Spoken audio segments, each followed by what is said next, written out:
LG markalı paltaryan müştərinin şikayəti odur ki, yandırır, start basır, qapını bağlayır. Startdan sonra bu aşıbqa çıxır. Yəni ki, paltaryan işə düşə bilmir. Bu LG işlədən bir çox insanların problemidir. D aşıbqa yazmaq nədir problem?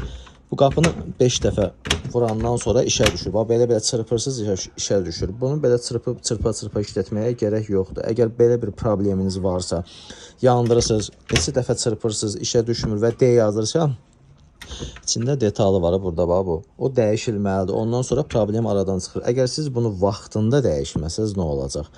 Gələn səfər bu elə bir içində birləşmə var. 3 dənə şnur var, 4 dənə. Bunlar baş-başa dəyir. Baş-başa dəyəndə vurur platanı yandırır. Ondan sonra sizin xərciniz divaynoy artacaq.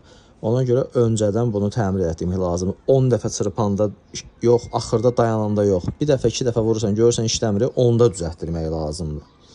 Kimin paltaryanla bağlı nə sualı var, nömrə səhifədə var. Buyurub zəng edə bilərsiniz. Hər bir paltaryanın hər bir hissəsi var, düzəlməyən paltaryan yoxdur. Əsas məsələ odur ki, vaxtında düzəltdirin ki, sizin xərciniz artmasın.